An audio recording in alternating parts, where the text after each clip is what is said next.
बारामती लोकसभा मतदारसंघातील महायुतीच्या उमेदवार सुनेत्रा अजित पवार यांच्यासाठी गुरुवारी सभा झाली. सभेनंतर सुनेत्रा अजित पवार यांनी मुख्यमंत्री एकनाथ शिंदे, उपमुख्यमंत्री देवेंद्र फडणवीस, राज्याचे कर्तव्यदक्ष उपमुख्यमंत्री अजित पवार यांच्या उपस्थितीत उमेदवारी अर्ज दाखल केला. संपूर्ण देशाचे लक्ष लागून असलेल्या बारामती मतदारसंघातून पवार घराण्यात लढत होणार आहे. राष्ट्रवादी काँग्रेस शरदचंद्र पवार पक्षाकडून सुप्रिया सुळे तर अजित पवार यांच्या राष्ट्रवादीकडून सुनेत्रा अजित पवार यांच्यामध्ये हे लढत होत आहे. पुण्यातील काउन्सिल हॉलमधील निवडणूक निर्णय अधिकारी कार्यालय येथे सुनेत्रा पवार यांच्या उमेदवारी अर्ज दाखल करण्यात आला.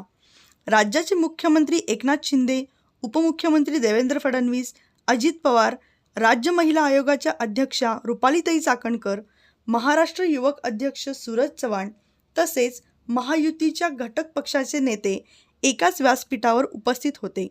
यावेळी जाहीर सभेत राज्याचे उपमुख्यमंत्री देवेंद्र फडणवीस म्हणाले की 400 पारमध्ये बारामतीचा प्रतिनिधी पाठवला तर बारामतीच्या विकासाला चालना मिळेल. मोदींना पंतप्रधान करण्यासाठी सुनेत्रा पवारांना मतदान करा असं आवाहन देखील यावेळी फडणवीसांनी केलं.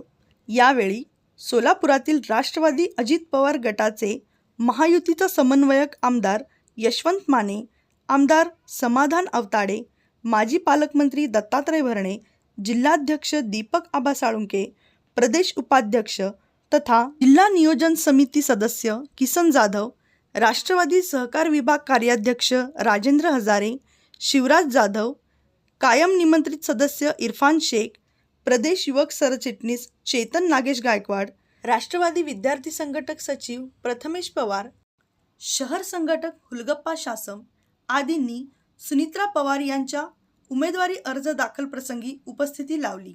यावेळी राज्याचे कर्तव्यदक्ष उपमुख्यमंत्री यांनी सोलापुरातील प्रमुख पदाधिकारी किसन जाधव, इरफान शेख, चेतन गायकवाड यांच्यासह प्रमुख पदाधिकाऱ्यांसमवेत अजित पवार यांनी सोलापूर लोकसभेच्या महायुतीचे उमेदवार आमदार राम सातपुते यांना निवडून आणा अशा सूचना देखील या बैठकीदरम्यान त्यांनी दिल्या. यावेळी सोलापुरातील प्रमुख कार्यकर्त्यांनी युवा नेते पार्थ पवार तसेच जय पवार यांची देखील भेट घेतली.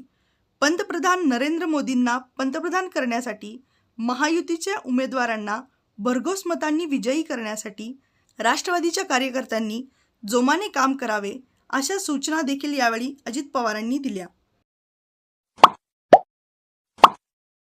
Like, subscribe, click on the bell.